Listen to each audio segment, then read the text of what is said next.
ये तो है ही सही ना भाई। अच्छी हैंडराइटिंग मेरी है।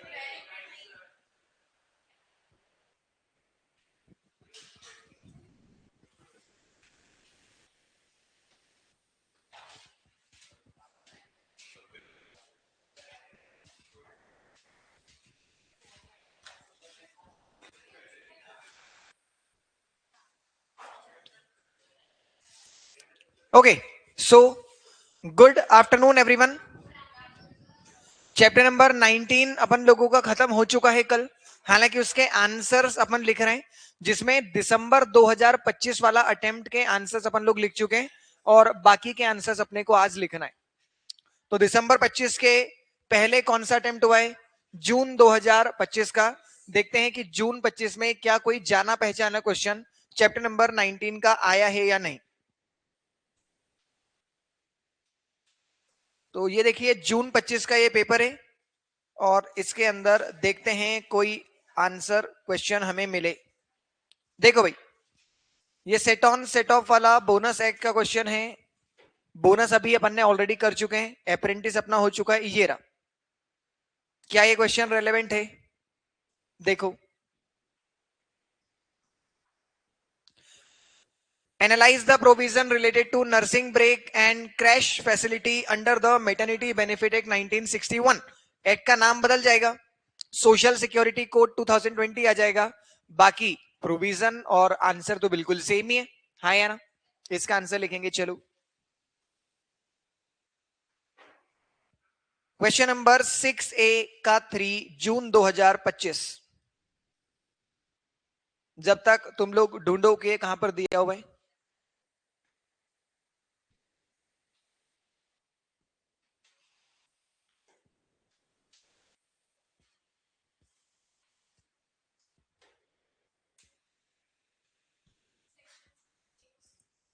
चैप्टर नंबर 19 के आंसर्स हम लोग लिख रहे हैं, जिसके अंदर जून 25 का क्वेश्चन नंबर 6A3 बोल रहा है नर्सिंग ब्रेक और क्रैश फैसिलिटी कहां पर दिया हुआ है?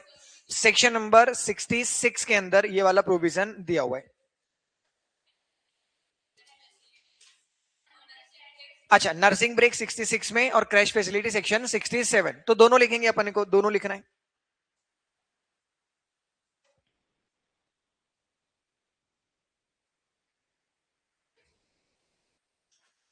क्वेश्चन का रेफरेंस लिख लो अगर नहीं लिखा है आपने तो। वैसे क्या आप लोग ये सारे क्वेश्चन एंड आंसर एक ही जगह पर लिख रहे हैं? मैं ऐसा मान रहा हूं, या अगर अलग अलग जगह लिख भी रहे हैं तो आपको पता है कि कौन से चैप्टर के क्वेश्चन आंसर आपने कहां लिखे हैं? क्योंकि ये काम आएंगे आप लोगों को अभी टेस्ट के टाइम पे, जब रिवीजन करेंगे तब, और जब बाद में आप एग्जाम की प्रिपरेशन करेंगे तब। इसलिए या तो एक जगह रखिए या फिर एटलीस्ट याद रखिए कि कौन से चैप्टर अपन ने कहां पर लिखा है।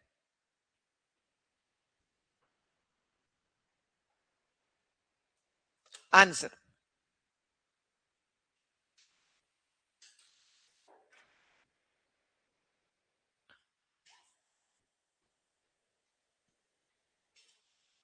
according to section 66,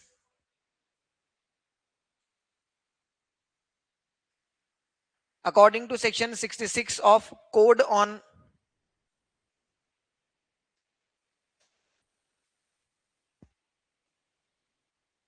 on social security 2020,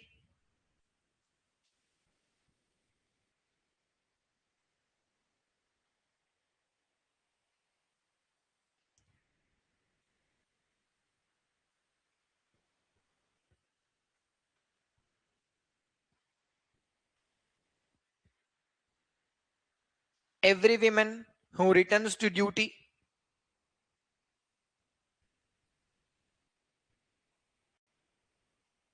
after delivery is entitled to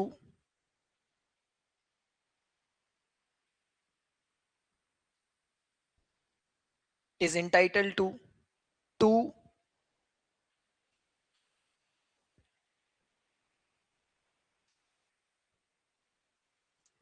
nursing break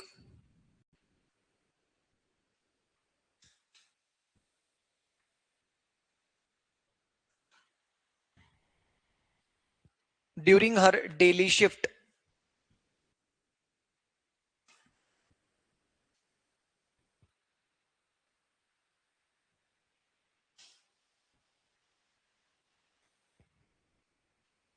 These breaks are in addition to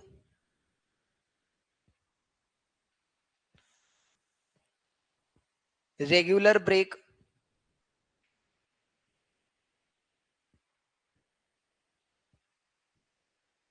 given to all employees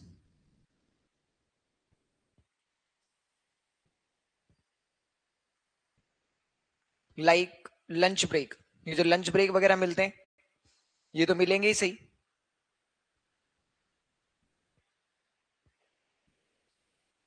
कल आप लोगों का टेस्ट है, आप लोगों को ध्यान है एसबीएलएल का.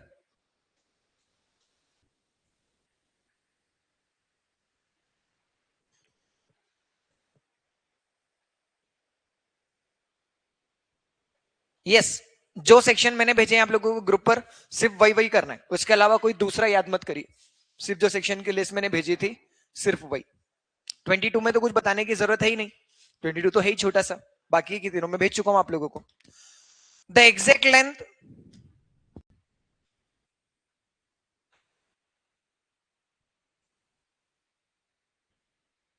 the exact length of this break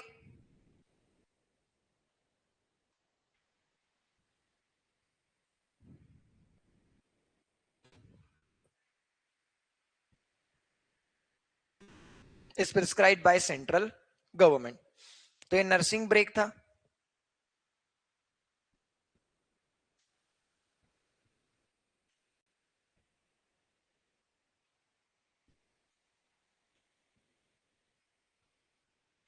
चाहे तो इसमें एक वो लाइन और लिख सकते हैं कि वो बालक 15 महीने का होगा तब तक ही नर्सिंग ब्रेक मिलते हैं, उसके बाद नहीं मिलते हैं. ठीक है, तो वो एक पॉइंट भी आप चाहें तो एड इसके अंदर और कर सकते हैं. Crash facility.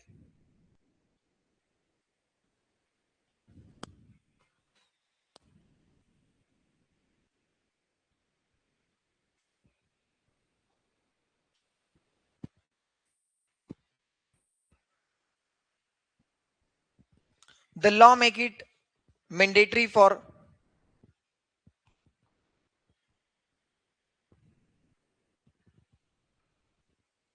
the law make it mandatory for larger workplace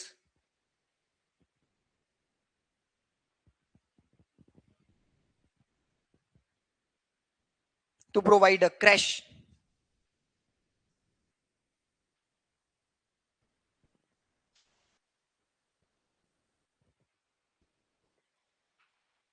nursery centre और day care.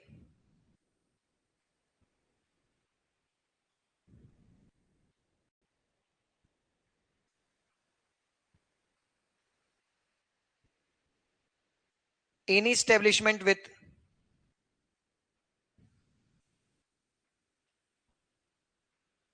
50 or more employees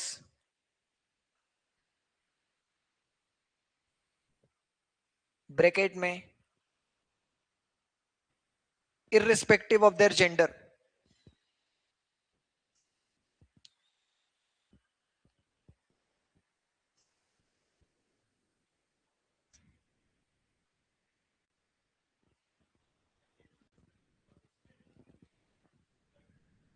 Irrespective of their gender must provide crash facility.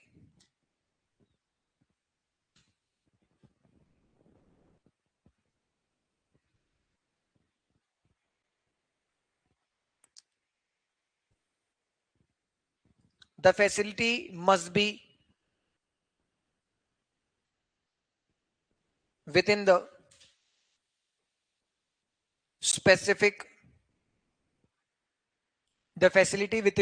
specific distance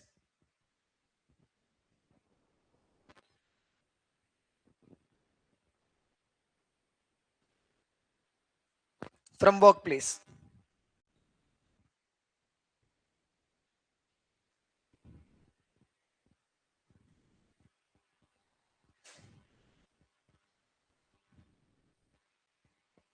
Employer must allow.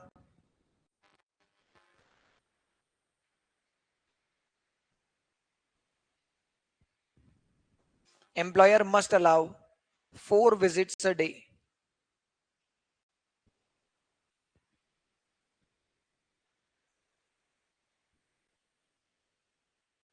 Employer must allow 4 visits a day to the crash.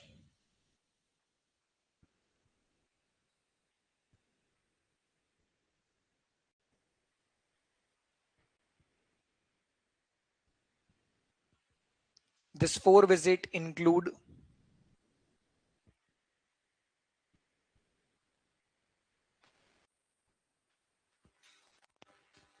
regular interval for rest.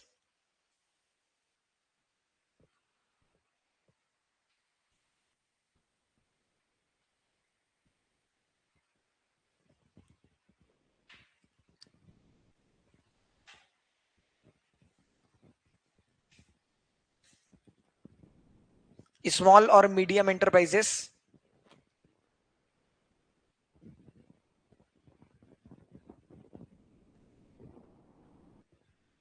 may provide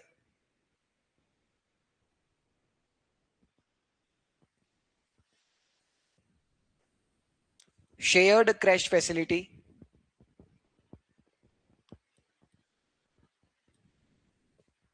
with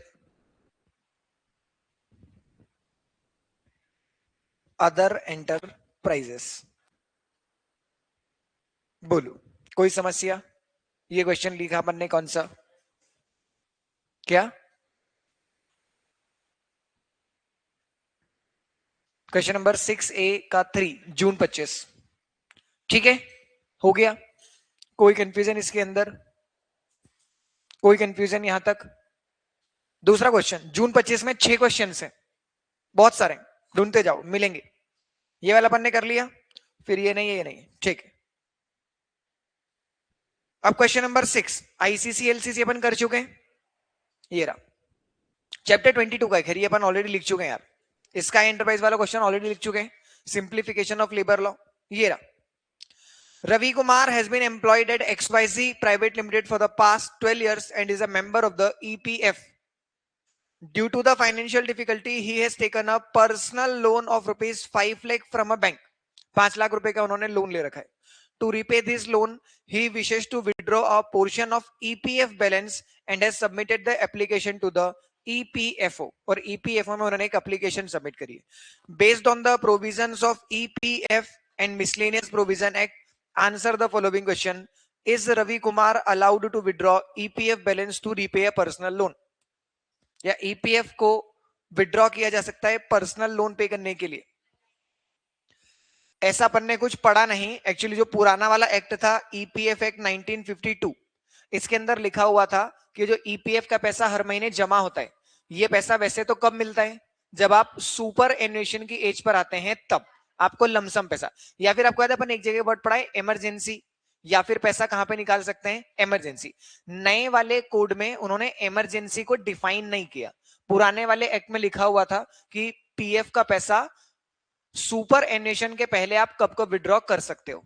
तो वैसे तो ये course का part नहीं है, पर फिर भी मुझे लगता है कि ये क्वेश्चन आउट ऑफ कोर्स जाकर के भी एग्जाम में आ सकता है कि पीएफ का पैसा कहां कहां पर विड्रॉ किया जा सकता है.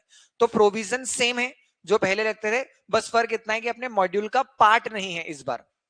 ठीक है, तो भी अपन इसका आंसर लिख रहे हैं ताकि अगर आए, और वैसे कोई बहुत ज्यादा तकलीफ वाला कॉन्सेप्ट नहीं है जो आपको समझ में नहीं आएगा. क्वेश्चन सिर्फ इतनी सी बात कर रहा है कि ईपीएफ का जो पैसा है क्या उसे बीच में विड्रॉ कर सकते हैं? बीच में मतलब कब? 60 साल के होने के पहले कर सकते हैं क्या? बोल रहे हैं हाँ. कुछ कुछ केसेस में विड्रॉ करना अलाउड होता है, जैसे कि आपको घर खरीदना हो, आपको शादी करनी हो, आपको एजुकेशन लोन हो, इन सब चीजों के लिए विड्रॉ करना अलाउड है. पर्सनल लोन अलाउड नहीं है. तो ये वाला जो केस है यहां पर अलाउड नहीं है. फिर उसने पूछा है कि कौन से सर्कमस्टांसेस में बिफोर रिटायरमेंट इसे विड्रॉ कर सकते हैं, तो वो कुछ सर्कमस्टांसेस अपन अब यहां पर लिखते हैं. चल,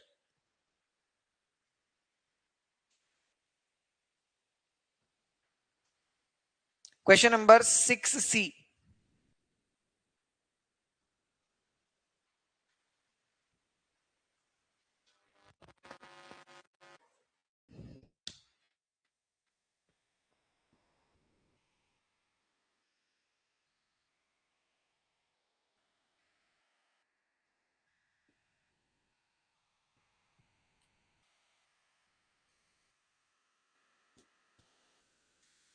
आप चाहें तो इस क्वेश्चन को क्या बोल सकते हैं कि आउट ऑफ कोर्स है, पर फिर भी अपन इसको कवर कर रहे हैं कि अगर वापस से उन्होंने पूछ लिया तो अपने पास में इसका जवाब होना चाहिए।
चलो लिखो।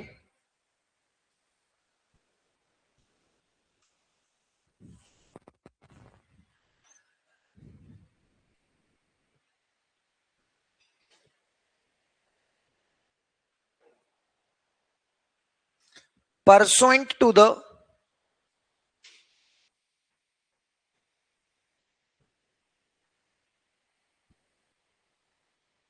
relevant provisions of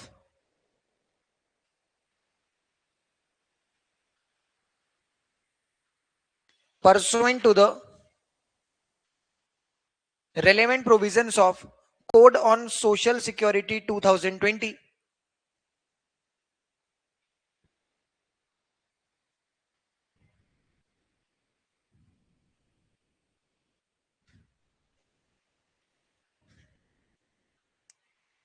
an employee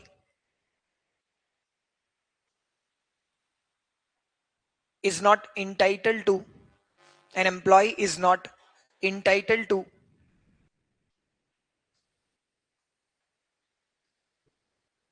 an employee is not entitled to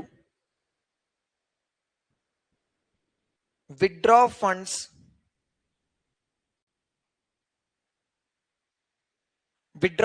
for repaying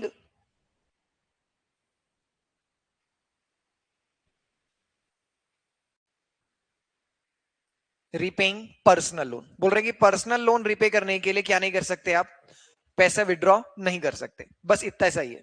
second वाला,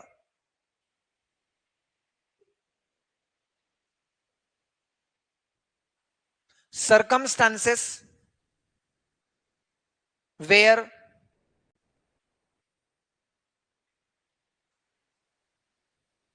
EPF funds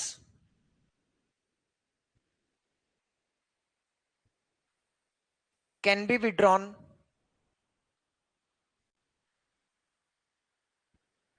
before retirement. Retirement के पहले ईपीएफ का पैसा कब विड्रॉ कर सकते हैं?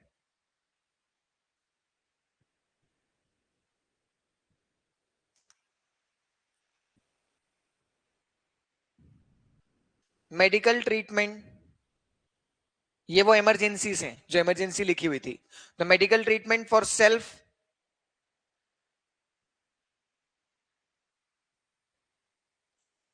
और फैमिली मेंबर,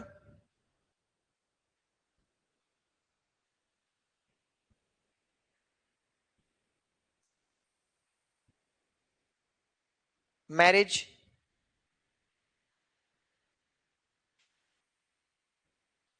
और हायर एजुकेशन ऑफ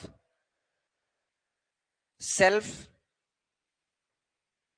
चिल्ड्रन और सिस्टर और brother.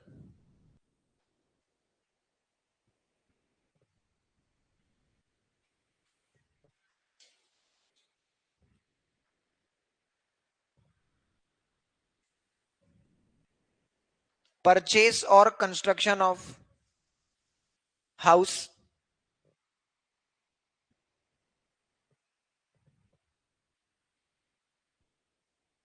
Repayment of house loan,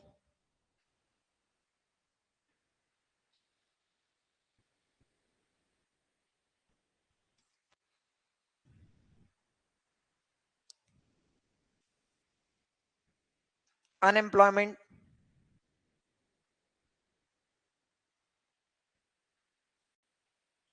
for a period more than 2 months,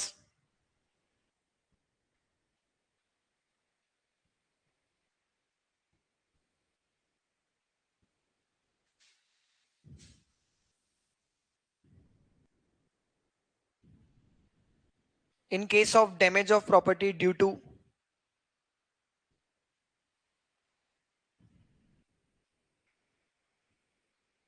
natural calamity,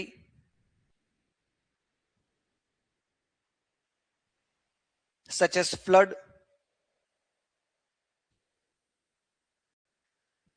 earthquake, etcetera. तो इन सब चीजों की वजह से क्या कर सकते हो, पैसा विड्रॉ कर सकते हो। ये पहले कोर्स का पार्ट था, अभी इन्होंने न्यू मॉड्यूल के अंदर इसको इनकॉर्पोरेट किया नहीं है, पर एग्जाम में पूछने के हाई चांसेस हैं क्योंकि रेलेवेंट है।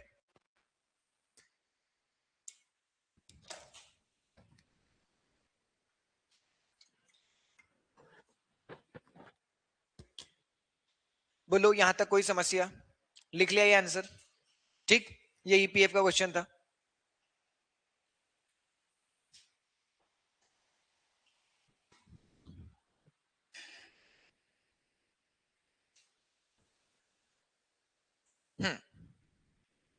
तो क्वेश्चन अपन ने किया, फिर ये रहा, a newly incorporated company obtained ESI registration through a single window licensing system and initially employed 25 workers। एक कंपनी है जिसने ESI का रजिस्ट्रेशन करवाया और उसके यहाँ कितने लोग काम करते हैं? 25। However, after 2 years, the workforce decreased to 20 employees। 25 से कितने हो गए? 20।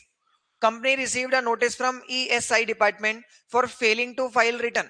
इन्होंने ESI की जो रिटर्न्स होते हैं हर महीने वो फाइल नहीं किए, तो company argue ESI no longer apply due to reduce number of employ. Company बोल रही है कि हमारे ऊपर तो क्या नहीं लगते हैं, ESI के रूल लगते ही नहीं है, क्योंकि हमारे तो नंबर ऑफ वर्कर क्या हो गए? कम। Is this argument valid? क्या ये आर्ग्यूमेंट वैलिड है? नहीं। पहली बात तो ये कि आपके ऊपर ESI के प्रोविजन कब लगना चालू हो जाते हैं? जब आपके यहां पर 20 या उससे ज्यादा लोग काम करते हो। पहले आपके यहां पर 25 थे, अब कितने हो गए? 20। तो 20 तो अभी भी है ना, तो प्रोविजन तो एज इट इज लगी रहे। अगर ये 20 से 18 हो जाते तो भी लगता। One supply always apply. एक बार लगना चालू हो गए तो ये प्रोविजन बंद ही नहीं होते। फिर पहले आपके यहाँ नंबर रोक कितने लोग काम कर रहे हो? 2। तो अगर ये कम भी हो जाता तो भी कंपनी का आर्ग्यूमेंट वैलिड नहीं था। वैसे तो 20 में तो कोई दिक्कत ही नहीं है, 20 में तो लगते ही सही। हाँ या ना? क्या अपन ने एप्लीकेबिलिटी लिखी थी अलग से? दी हुई नहीं है, मैंने शेड्यूल में से देख करके आपको बताई थी। वहीं लिखा होगा, देखो जहां ईपीएफ लिखा है वहीं पर मैंने लिखवाया था कि 20 और मोर पर्सन काम करते हो।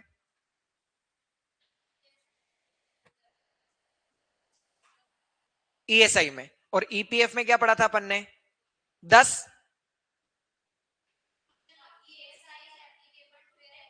10 और मोर। ईएसआई तो 10 और मोर में एप्लीकेबल होगा, और अगर हैजार्डस जगह तो एक पे भी एप्लीकेबल हो जाता है। हैजार्डस जगह है तो एक पे भी, और ईपीएफ के प्रोविजन 20 पे लग रहे, तो ईपीएफ 20, ईएसआई 10, और बाकी सब भी 20 है। हाँ, ग्रेचुइटी भी 20 है, मैटरनिटी बेनिफिट भी 20 है, और एम्प्लॉय कंपनसेशन का अलग लिस्ट है, वो एक बार अपने को देखना पड़ेगा, उसमें 20 की लिमिट नहीं है। ठीक है, चलो भाई, ये वाला आंसर भी अपन लिख सकते हैं, बहुत ज्यादा रिलेवेंट नहीं है पर फिर भी लिखते हैं। ये आंसर आप लोगों को पता है मैं क्यों लिखवा रहा हूं? मतलब ये आंसर्स में क्यों लिखवाता हूं ये वाला या कोई सा भी, वो इसीलिए कि अगर आप बाद में कभी अलग से क्वेश्चन पेपर देखें तो आपको ऐसा नहीं लगना चाहिए कि ये आंसर बन नहीं रहे हैं कहाँ के। इसीलिए आपके देखने के पहले ही मैं एक बार आपको सॉल्व करवा रहा हूं, ताकि अगली बार आप देखें तो आपको ये जाने पहचाने दिखे कि हमने क्लास में ही ऑलरेडी कर रखे। क्योंकि देखना तो पड़ेंगे ना आपको एग्जाम में जाने से पहले सारे सब्जेक्ट के पास्ट ईयर के क्वेश्चन, तभी तो आपको अंदाजा लगेगा कि वो एग्जाम में क्या पूछ रहे हैं। पता चल रहा है कि यहां तो पढ़ रहे हो आप धमाधम, और वहां वो ऐसा पूछ ही नहीं रहे, वहां कुछ और ही पूछ रहे हैं।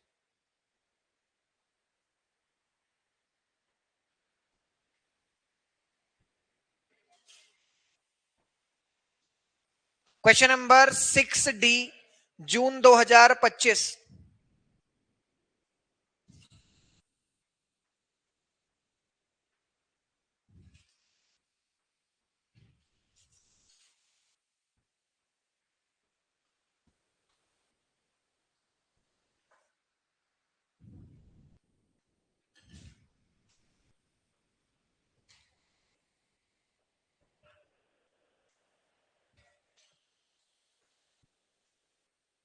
According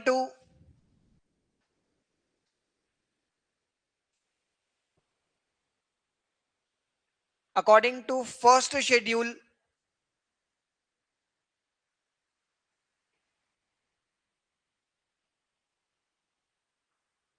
according to the first schedule to the code on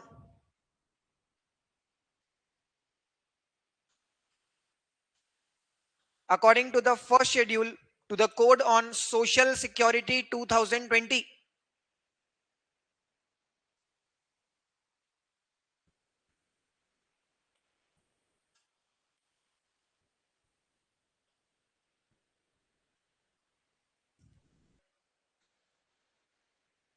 provisions of chapter 4, that is ESIC,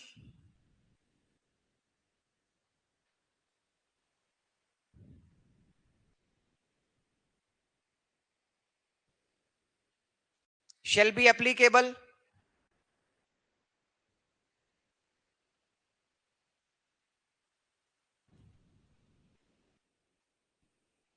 provisions of chapter 4, that is ESIC, shall be applicable to every establishment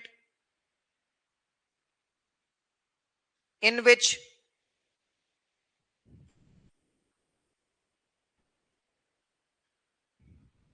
10 or more employees या 10 or more persons,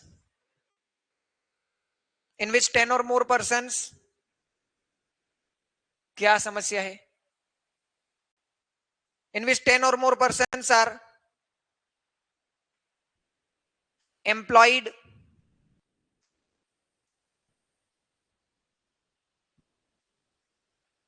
during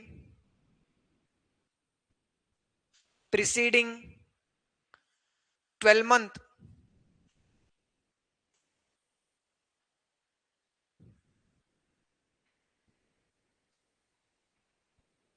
on any day.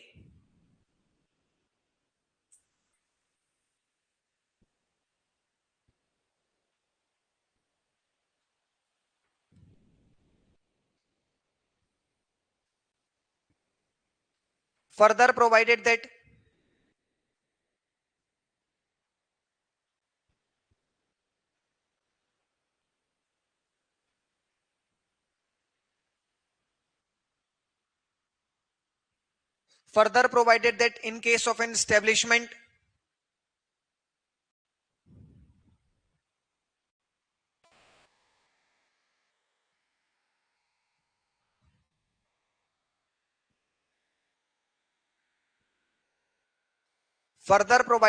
in case of an establishment having hazardous operations,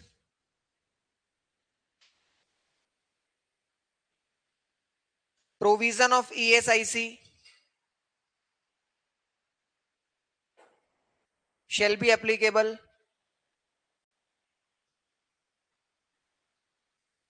even in case of 1 employees.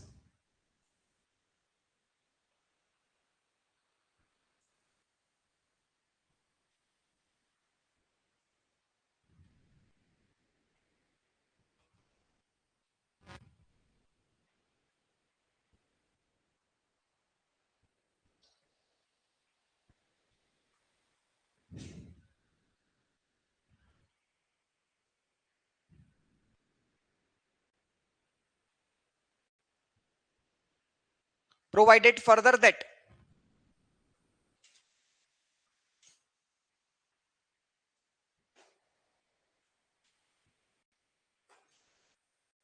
once an establishment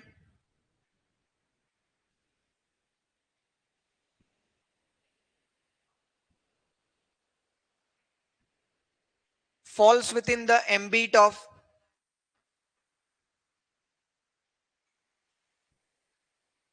this chapter,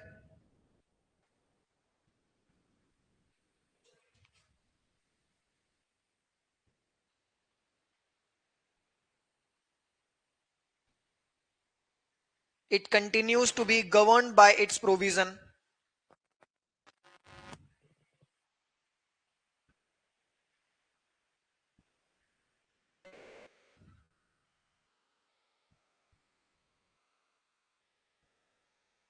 even if number of employees even if number of employees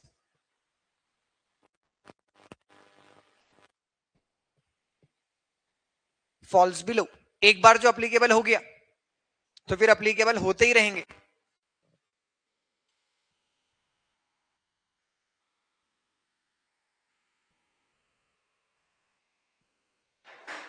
This principle is known as once covered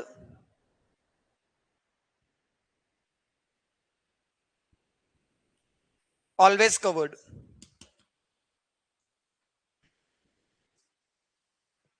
This principle is known as therefore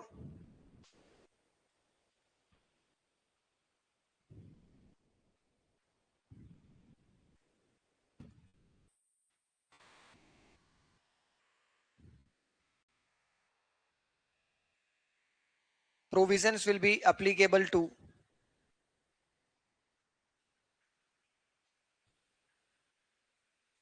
given company. उनने company का नाम नहीं बताया, otherwise अपन लिख देते.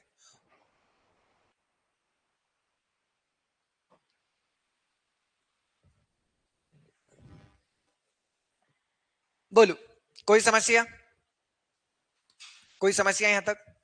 देखो ये सारे क्वेश्चन एग्जाम के, यहाँ वो एग्जाम में सारी चीजें पूछ रहे हैं, तो हाई चांसेस है कि वापस आप लोगों से भी ऐसे क्वेश्चन पूछे.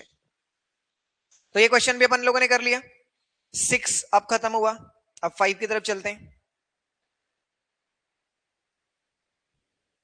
ये रहा ग्रेचुइटी, अपन ने अभी पढ़ा. चलो ग्रेचुइटी निकालेंगे. Question number 5B.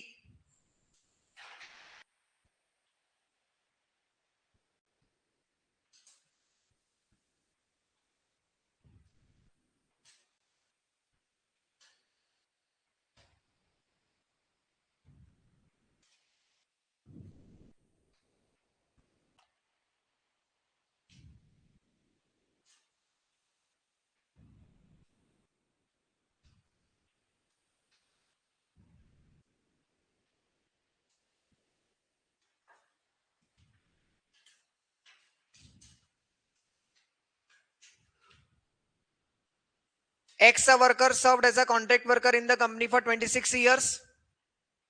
If he retires, how would his gratuity be calculated? Assume X last drawn salary is 40,000 rupees. तो gratuity कितनी? 40,000 into 15 by 26 into number of year of completed service. कितने हैं इसमें? 26. हाँ, कितना हुआ? अरे क्वेश्चन आप ऑलरेडी कर चुके हो, अपन ने कर लिया था. 6 लाख. जो पहला क्वेश्चन ग्रेचुइटी का अपन ने सॉल्व किया था क्लास में, वो यही वाला क्वेश्चन है. तो देखो ये जून 25 के एग्जाम में 5 मार्क्स का पूछा है उन्होंने. लिखो भाई, इसका आंसर लिखो. अपन सिर्फ 6 लाख लिखेंगे तो अपने को मार्क्स नहीं देंगे, वो उन्होंने उतना ही लिखा है, तो अपने को ग्रेचुइटी का गाना गाना पड़ेगा थोड़ी 2 लाइन का. उन्होंने सिर्फ 6 लाख लिखा है. पहले आंसर दिखाता हूं आपको, एक काम करता हूं, ये देखो, ये क्वेश्चन नंबर 5 का बी है. उन्होंने कुछ नहीं किया, फॉर्मूला लिखा है बस. Gratuity is equal to last on salary into 15 by 26 into continuous of service, और ये निकाल दिया बस. बाकी कुछ भी नहीं. पर अपने को थोड़ा सा लिखना पड़ेगा, उसकी तारीफ में 2 लाइन है. लिखो।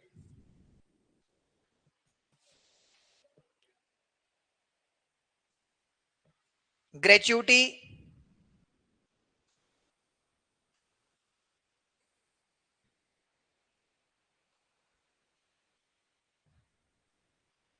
मेरे पास एक कॉपी भी है जून 25 की, जिसमें शायद 5 में से 5 मार्क्स मिले इस क्वेश्चन में, मैं दिखाता हूं आपको इसके बाद। Gratuity is payable to every employ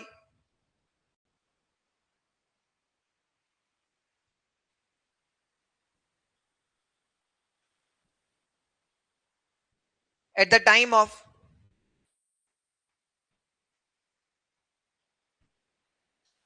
time of termination of employment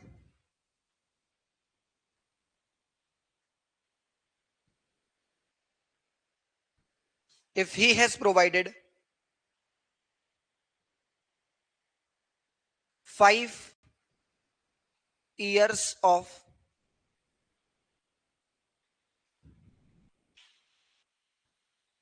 continuous service. यही पढ़ा था ना अपन ने।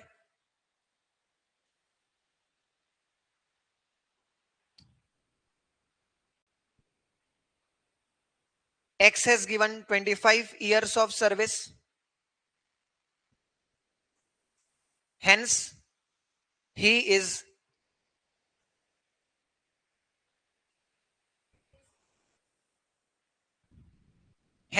eligible for gratuity। तो ग्रेच्युटी तो मिलेगी।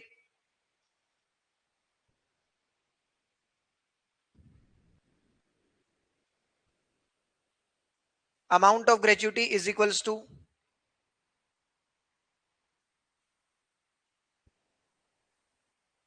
Last drawn salary multiplied bye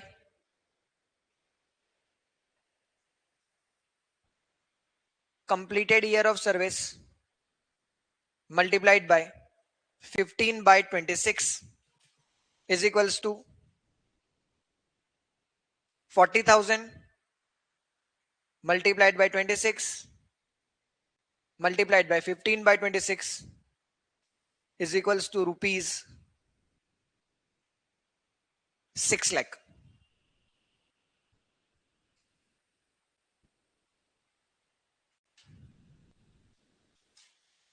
बस इतना सा ही आंसर था इसका। वो तो ऊपर की लाइन भी उन्होंने पूछी नहीं थी, वो तो अपन ने ऐसे ही लिख दी है। ठीक है, देखो मैं ढूंढता हूं, एक मिनट, कॉपी है शायद मेरे पास में।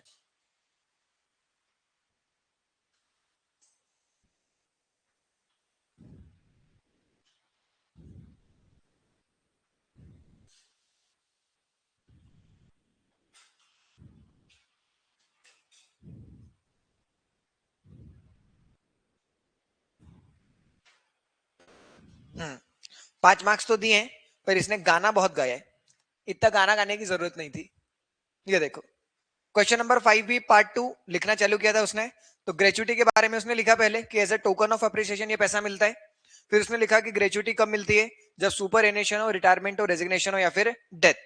फिर ये फालतू बात लिखी उसने, एक्स के बारे में 2-4 गाना गाया। फिर ये फॉर्मूला, काम की बात तो यही थी, 15/26 into last drawn salary into number of years employed. खाली इंसान होता है ना तो बहुत कुछ लिखता है। हालांकि उसको 5 मार्क्स जरूर मिले पूरे, क्योंकि उसका अमाउंट बिल्कुल सही निकला था, 6 लाख। पर इतना सब कुछ लिखने की जरूरत नहीं थी। मैक्सिमम इसमें कितना लिखना है, जितना मैंने लिखा उतना बस, क्योंकि उसने ये सब कुछ पूछा ही नहीं ना कि सुपर एनुएशन पे मिलेगी, कि रिटायरमेंट मिलेगी, डेथ में मिलेगी, ये सब कुछ उसने नहीं पूछा। लिखने को तो क्या, फिर सब कुछ लिख दो कि भाई डेथ के केस में 5 साल की जरूरत नहीं है, जर्नलिस्ट के केस में 3 साल है। पर अपने को एक ही क्वेश्चन थोड़ी लिखना है, सारे लिख के आना है ना एक अटेम्प्ट में।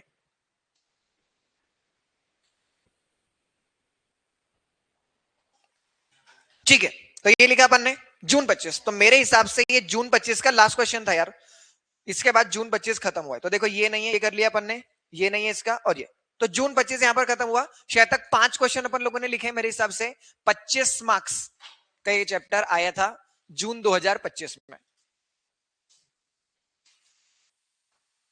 4 लिखे, ओके। तो ये जून 25 हुआ। इसके बाद अब चलते हैं पीछे दिसंबर 24 पर, और ढूंढते हैं दिसंबर 24 में क्या कुछ है। एम्प्लॉयमेंट स्टैंडिंग ऑर्डर अपन लिख चुके हैं, बोनस अपन ऑलरेडी लिख चुके हैं, अप्रेंटिसशिप हो चुका है, और सेक्सुअल हरेसमेंट वाला क्वेश्चन भी अपन कर चुके हैं।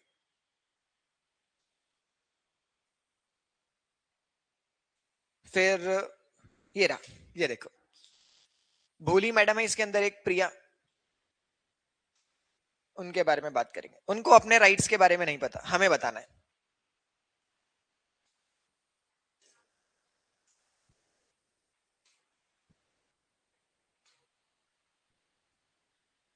क्वेश्चन नंबर 6A, दिसंबर 24।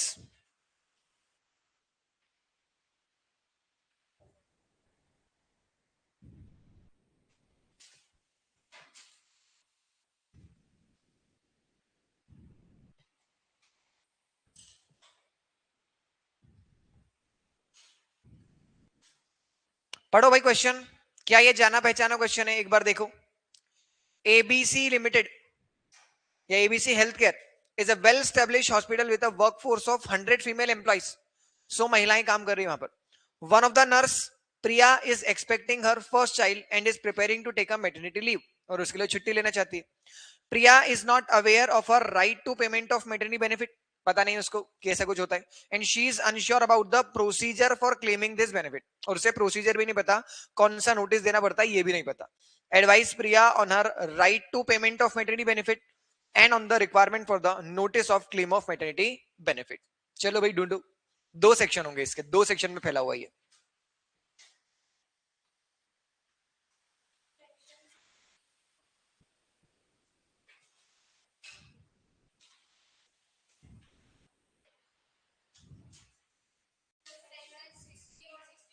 सेक्शन नंबर 60 और 62। 60 में क्या दिया हुआ है? Right to payment. और 62 में नोटिस का प्रोसीजर, कि भाई नोटिस देना पड़ता है, पहले ही दे देना, कितना अमाउंट मिलेगा ये बता देना, मेडिकल बोनस कितना मिलेगा ये बताना पड़ेगा। बोलो बराबर बात है क्या? चलो लिखते हैं इसका answer.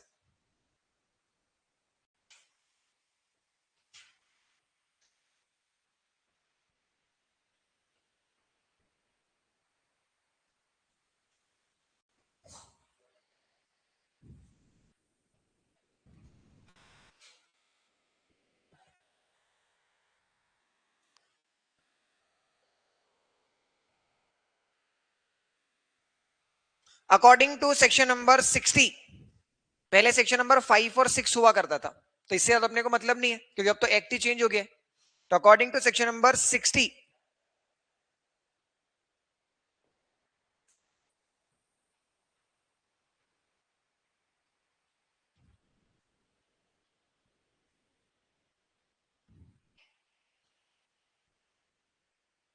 according to section 60 of code on social security 2020,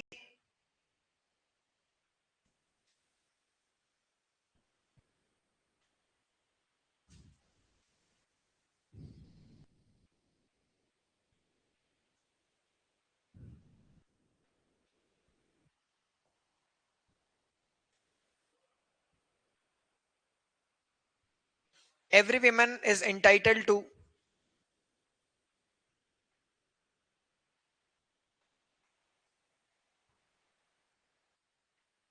every woman is entitled to maternity benefit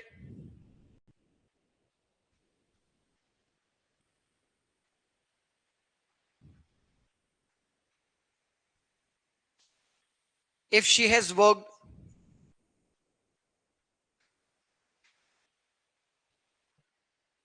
if she has worked for at least 80 days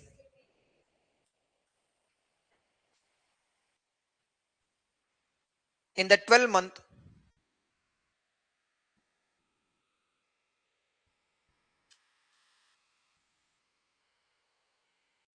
immediately preceding her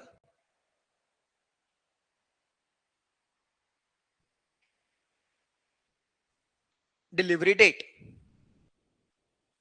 बराबर।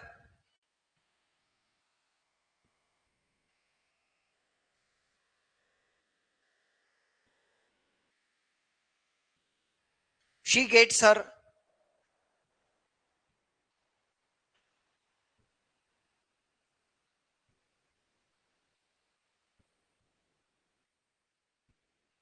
she gets her average daily wage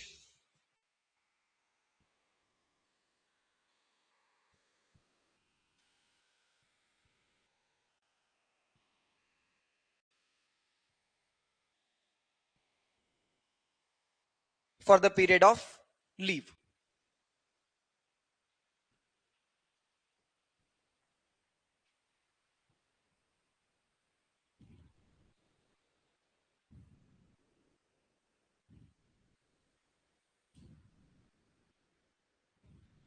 Every woman is entitled to standard leave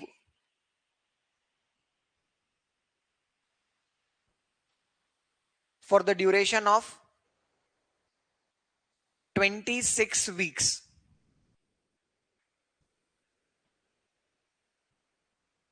of which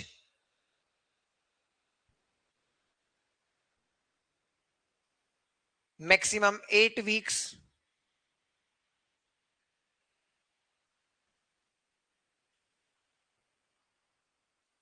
can be taken before delivery,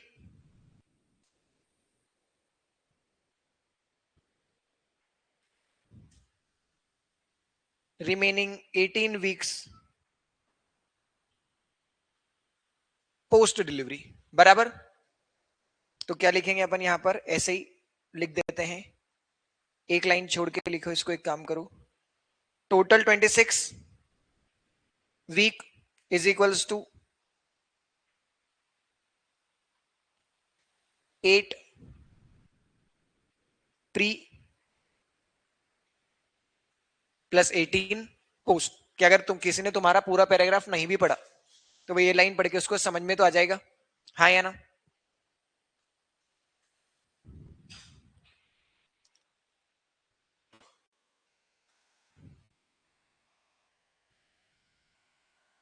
In case women has already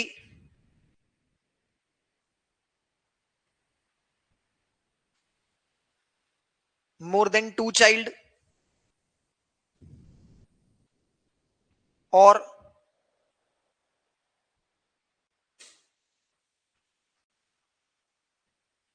she is a commissioning mother, और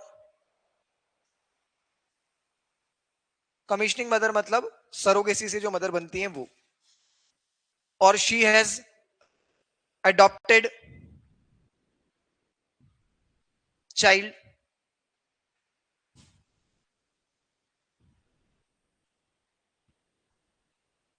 below the age of 3 months,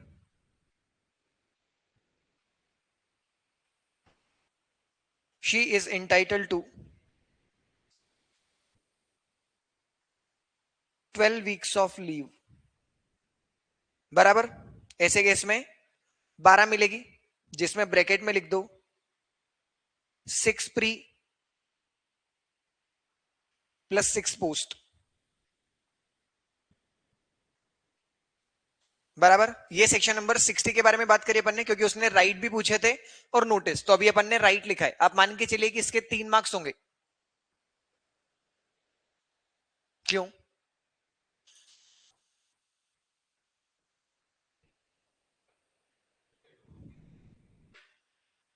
commissioning mother के case में पहले भी मिल सकती है, adoption के case में नहीं आएगा सिनेरियो प्री वाला, पर कमिश्निंग मदर में मिलता है.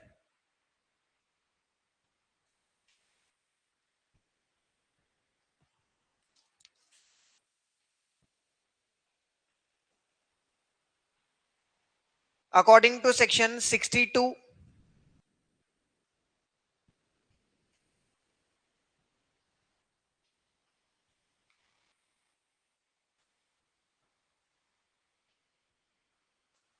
to start a process,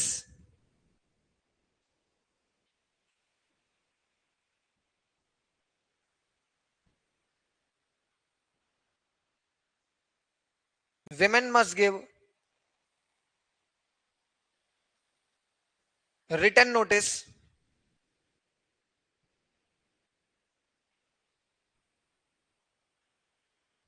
women must give written notice to her employer.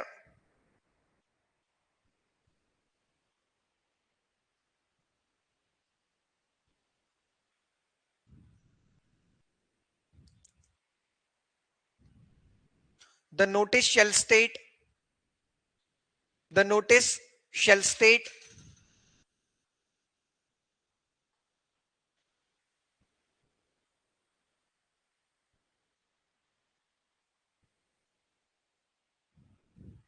claim of maternity benefit, मतलब ब्रैकेट में लिखो amount,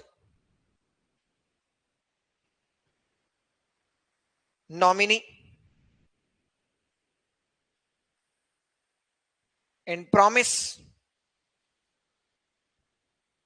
that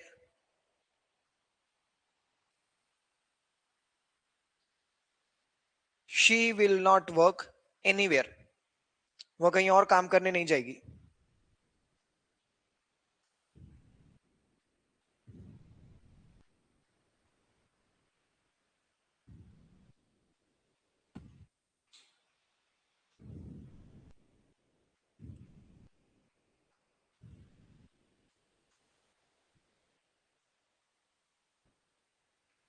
While pregnant, she must state the date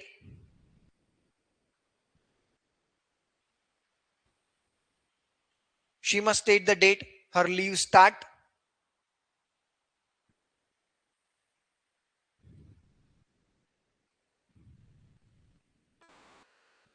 but if she could not give notice,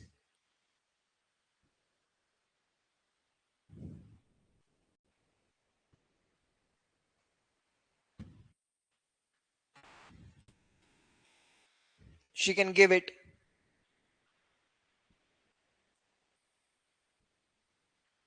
as soon as possible। ठीक है, हाँ या ना? वैसे तो इसमें और भी बातें लिखी जा सकती है, पर अपने को अपने आप को रोकना पड़ेगा।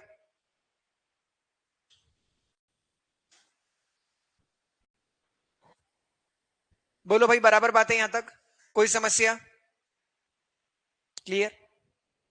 इसमें और बातें भी लिख सकते हैं कि जिस दिन नोटिस देगी, जिस दिन छुट्टी पे जाएंगी मैडम, उसी दिन इनको प्री डिलीवरी वाला पूरा पैसा दे देंगे और पोस्ट वाला पैसा 48 घंटों के अंदर दिया जाएगा।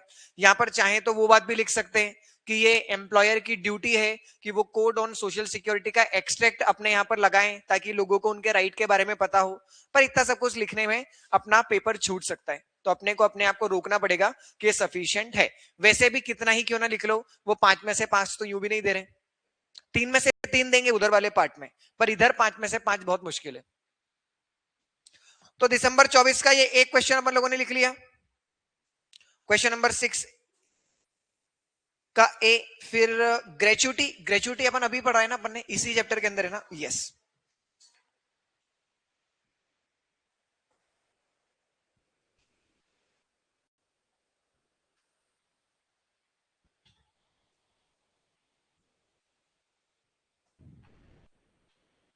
क्वेश्चन नंबर 6B,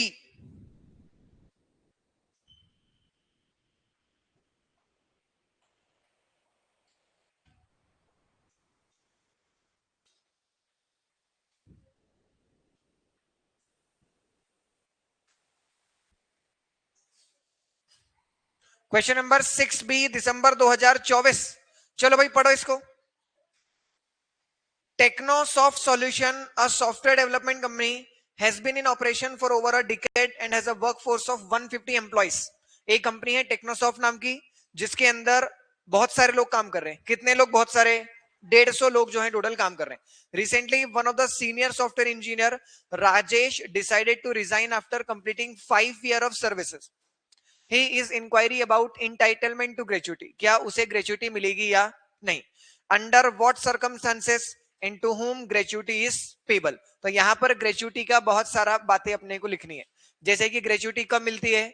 जब 5 साल की कंटिन्यूस सर्विस देते हैं तब। पर यहां अपन वो 3 साल वाली बात भी लिखेंगे कि जर्नलिस्ट के केस में 3 साल। फिर अपन वो बात भी लिखेंगे कि डेथ और परमानेंट डिसेबलमेंट के केस में टाइम की रिक्वायरमेंट्स को वेव ऑफ कर दिया जाता है। फिर अपन लिखेंगे कब पे की जाती है, तो पे की जाती है जब आप रिटायर हो रहे हो, या फिर आप सुपर एनेशन की, मतलब सुपर एनेशन या रिटायरमेंट के एज पे, या फिर आप रिजाइन करते हो, या फिर आपकी डेथ होती है तब। किसको मिलती है?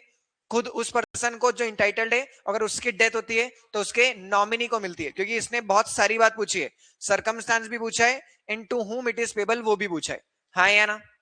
और फिर आखिरी में लिखना है कि राजेश को भी ग्रेचुइटी मिलेगी, क्यों, क्योंकि 5 साल हो गए उन्होंने पूछा है वेदर ही इज इंटाइटल्ड और नॉट, तो आखिरी में एक लाइन लिखेंगे कि वो भी इंटाइटल तो इसके लिए रहेगा। हाँ, वो एक लाइन भी लिख देंगे कि मैक्सिमम कितनी ग्रेचुइटी इंटाइटलमेंट आएगा, 20 लाख रुपीज का आएगा, बराबर।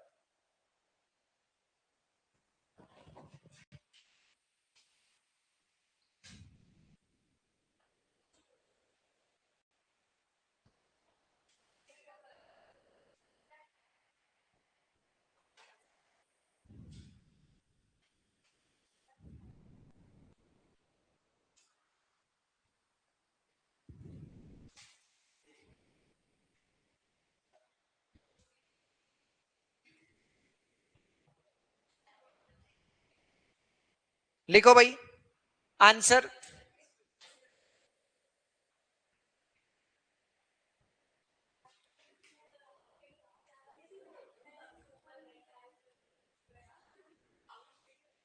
Gratuity means,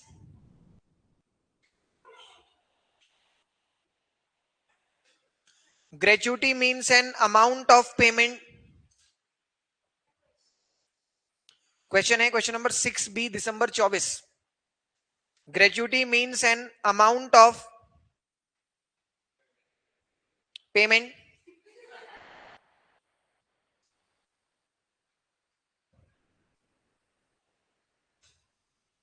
paid by employer to employee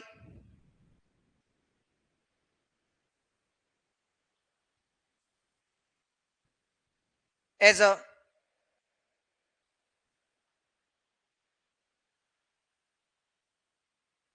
token of appreciation for their service।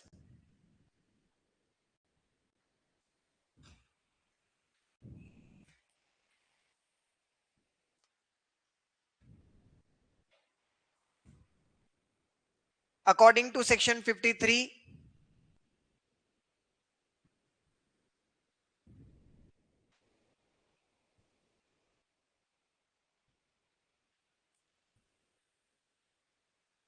gratuity is payable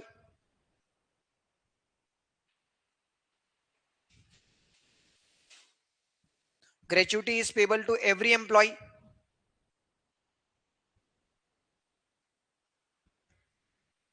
who has rendered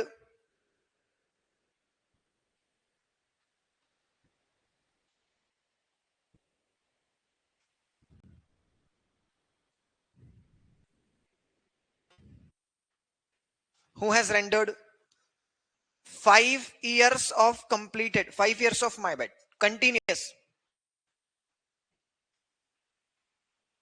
5 years of continuous service।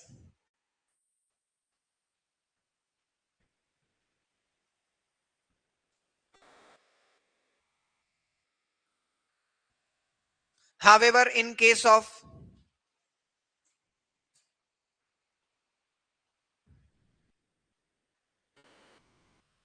working journalist,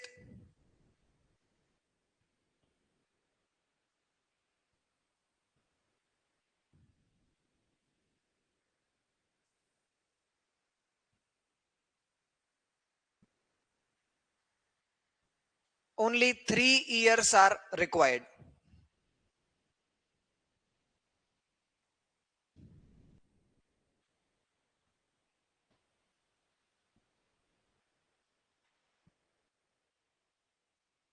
If the service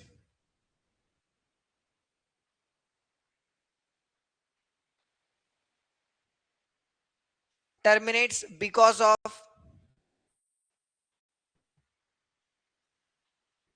death,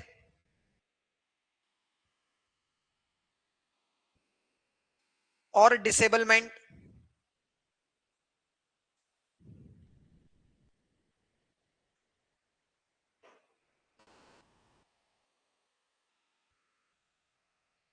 5 year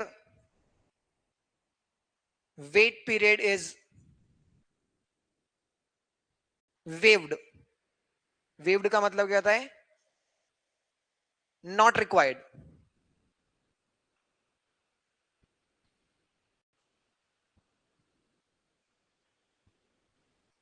बोलो बराबर बात है.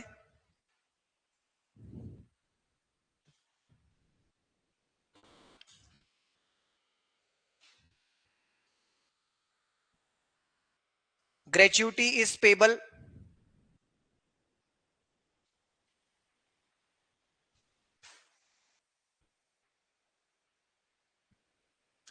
Gratuity is payable at the time of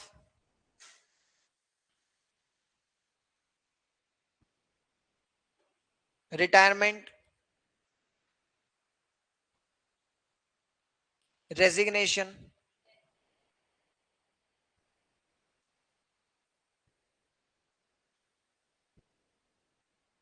superannuation.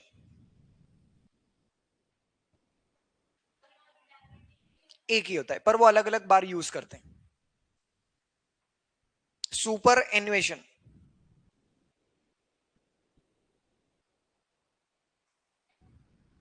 ठीक है.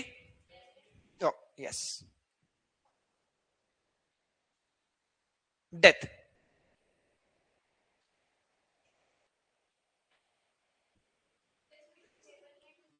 आएगा. और disablement.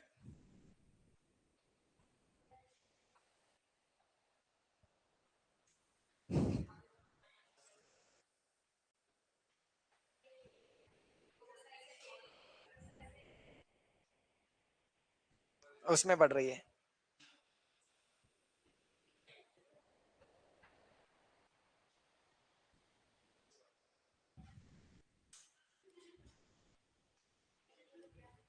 Gratuity is paid to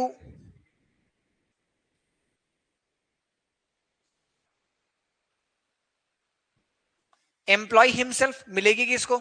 उसी को.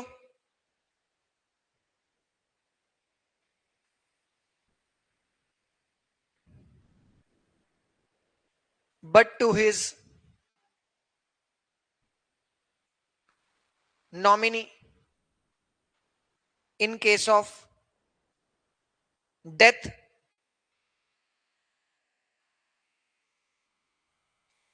और डिसेबलमेंट. डेथ और डिसेबलमेंट के केस में किसको मिल सकती है?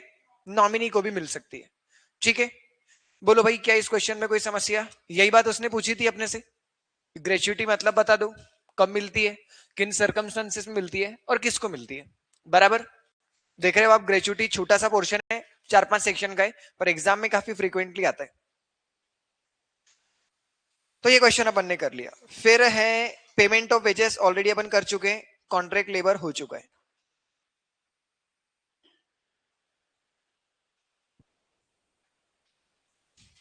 इक्वल पे इक्वल वर्क ये नहीं. ये चैप्टर 15 का क्वेश्चन है. ये ऑलरेडी अपन कर चुके हैं, लॉकआउट कर चुके हैं. ये कौन सा पेपर था? दिसंबर 24. अब जून 24. देखो भाई ये नहीं, अप्रेंटिस नहीं, मिनिमम वेजेस अपना हो चुका है और कॉन्ट्रैक्ट लेबर हो चुका है.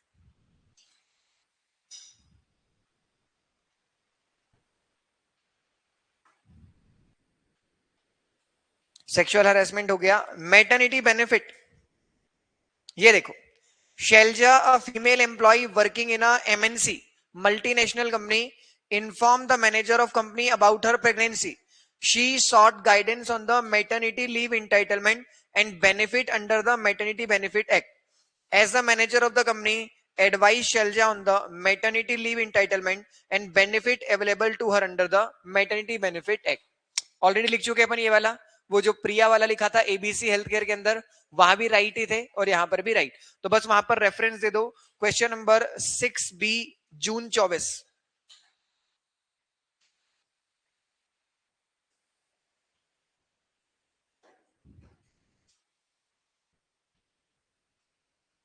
ये वाला है.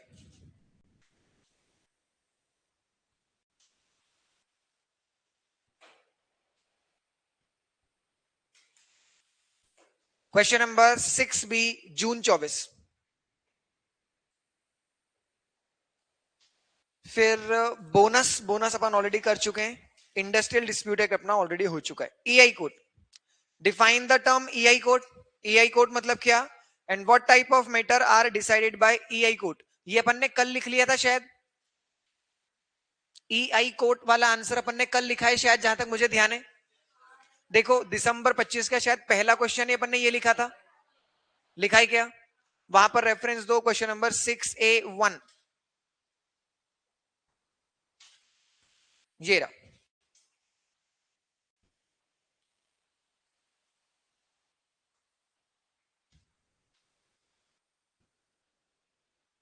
क्वेश्चन नंबर 6A का 1 जून 2024 बराबर अपन ने कल लिखा ही था ईआई ईआई कोड वाला।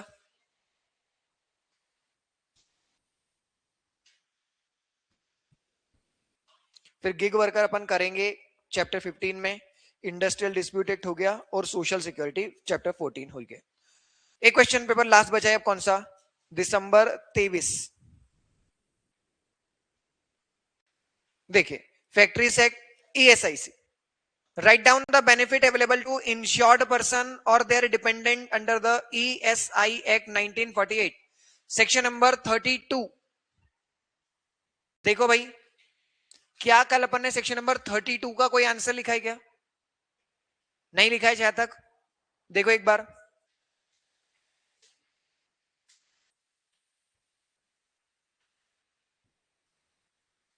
क्वेश्चन नंबर 2 देखो, 6A का 2 देखो भाई, क्या लिखा है, write down the benefit available to insured person और their dependent under ESI act 1948। कहां दिया है अपने इसमें, सेक्शन नंबर 32 में। कल नहीं लिखा ना सेक्शन नंबर 32 का कोई आंसर, अभी लिखेंगे, चलो।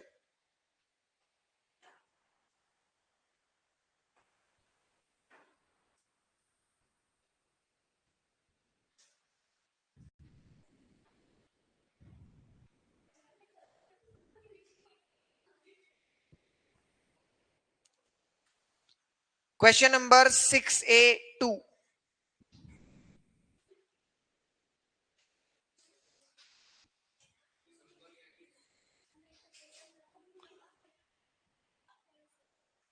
दिसंबर 2023।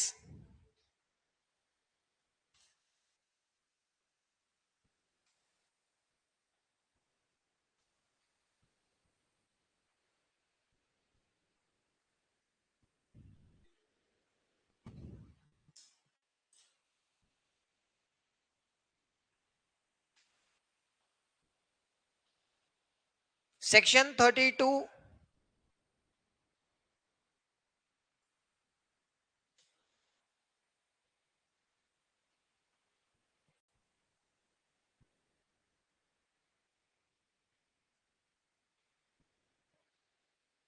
Section 32 of code on social security 2020 provides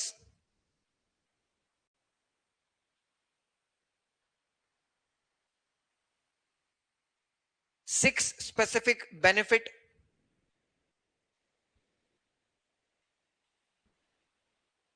to workers।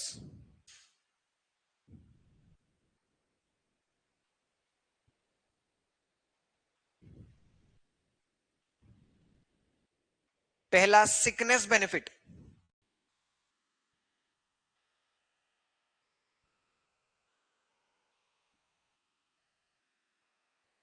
if a worker fall ill,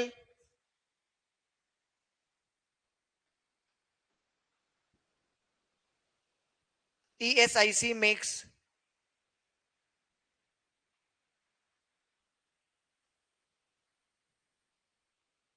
periodical cash payment।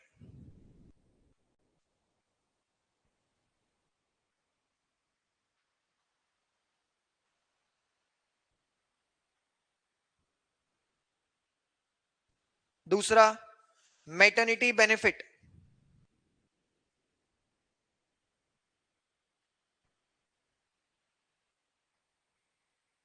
For women employees,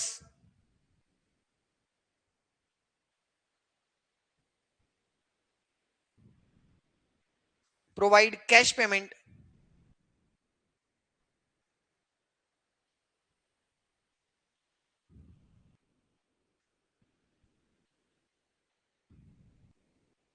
during pregnancy, confinement.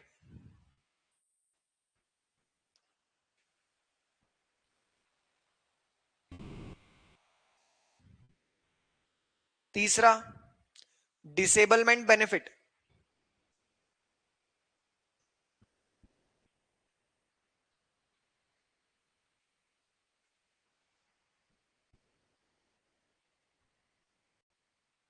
If a worker is injured at work,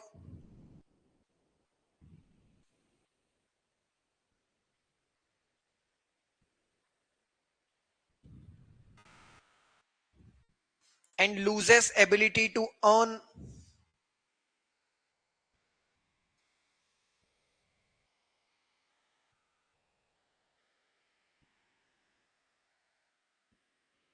they get cash payment.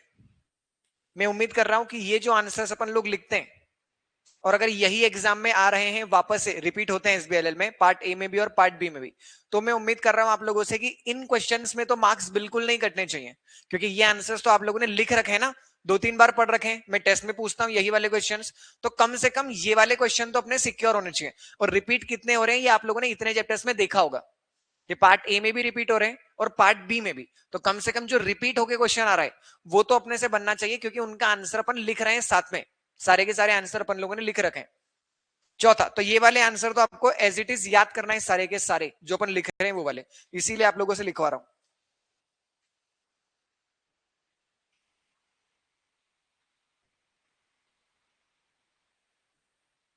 Dependent benefit.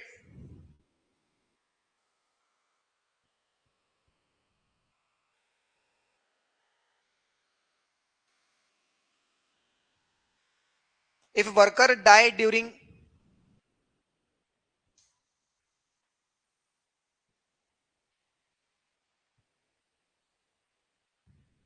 और due to employment,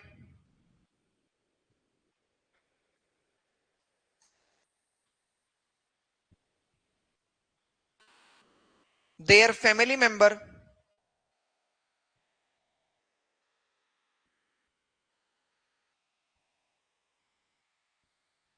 receive monthly pension.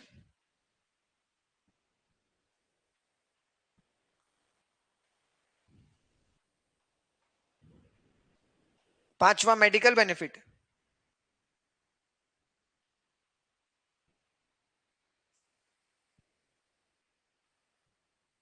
Most common benefit, that is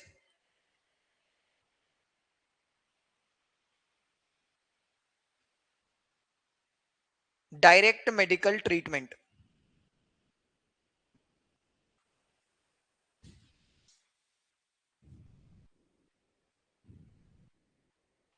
and the last, funeral expense.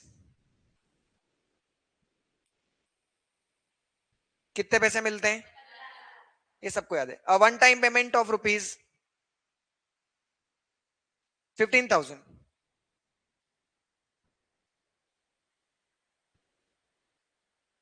to family member who perform last rites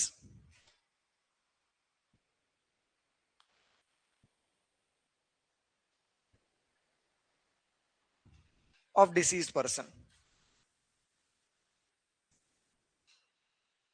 बराबर, बोलो भाई, समझ में आया ये? Second वाला बता दूं, मैटरनिटी बेनिफिट।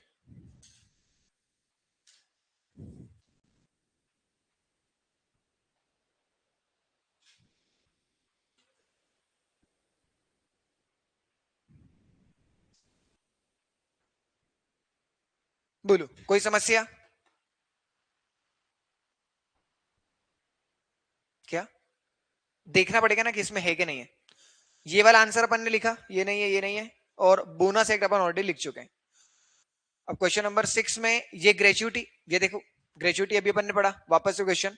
ग्रेचुइटी लगभग हर अटेंड में आता है, आपको पता है, छोटा सा पोर्शन है पर हर अटेंड में क्वेश्चन पूछ रहे हैं उसका। Arun working in a factory on 1 October 20, he met with an accident while working on 30th June 23, which resulted into permanent disablement. His service was terminated by the owner of the factory, अब disablement आ गई तो निकाल दिया उसको.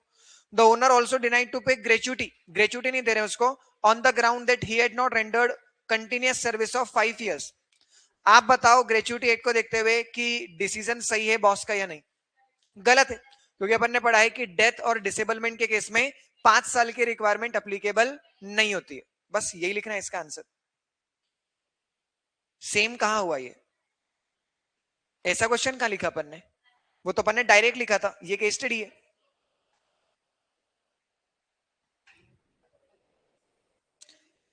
लिखो भाई लिखो, लिखना तो पड़ेगा शायद. Question number 6A, December 23.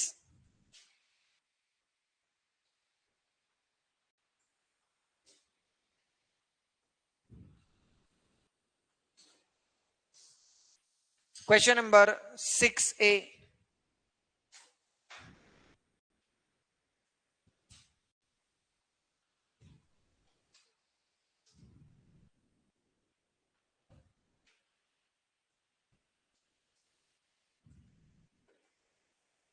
December 2023.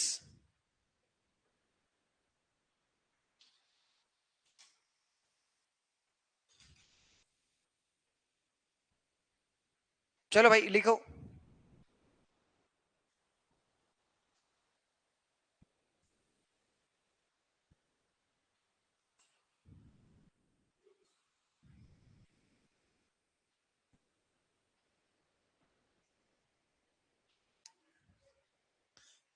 According to section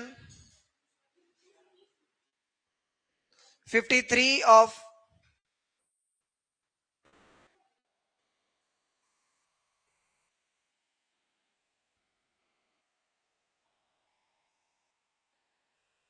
according to section 53 of Code on Social Security 2020,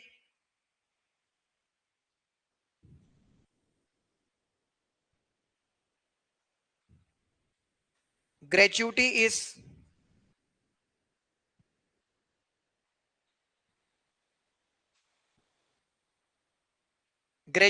is payable to every employee who has completed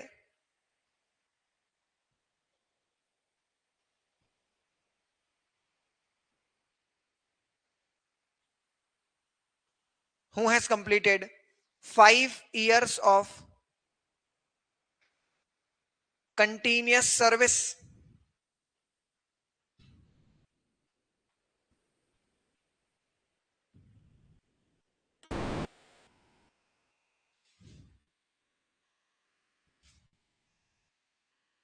However, in case of a death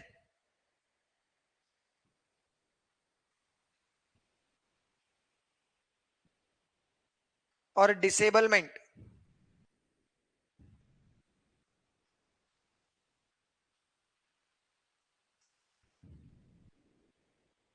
however, death or disablement arising out of employment,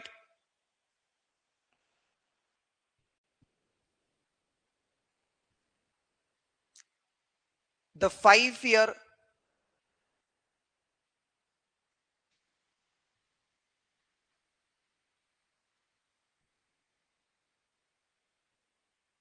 the 5 year time period requirement is waived.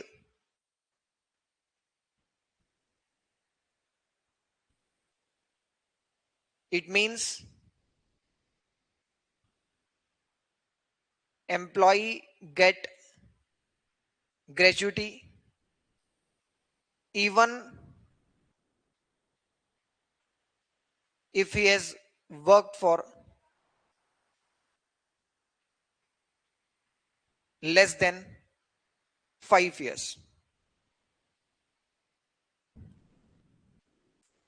मैं fact of the case नहीं लिख रहा हूं अभी, पर चाहे तो आप लोग इसके अंदर फैक्ट ऑफ द केस भी लिख सकते हैं. मैं डायरेक्ट कंक्लूजन लिख रहा हूं. Accordingly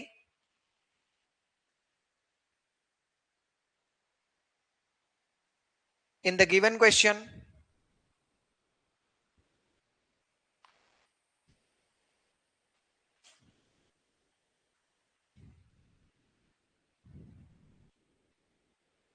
Accordingly, in the given question, Arun is entitled to receive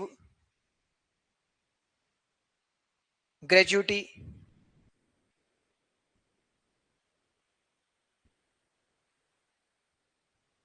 even if he has worked for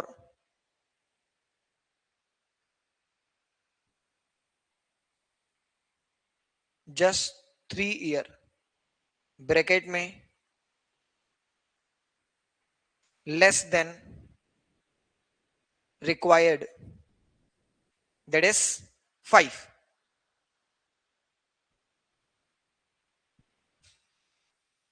because termination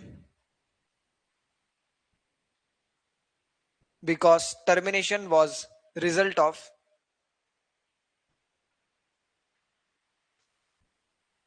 disablement.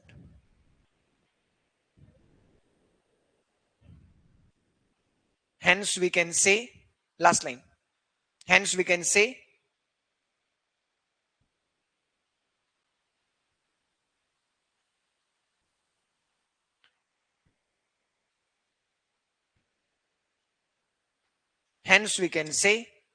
contention of employer is not correct. बोलो, कोई समस्या? कोई समस्या यहां तक किसी को? उम्मीद करो कि ये लास्ट क्वेश्चन हो. ये हो गया, ये नहीं, ये नहीं, ये नहीं. एम्प्लॉयर एम्प्लॉय ठीक है. अब सिर्फ एक 5 बचा है, इसमें से नहीं होना चाहिए.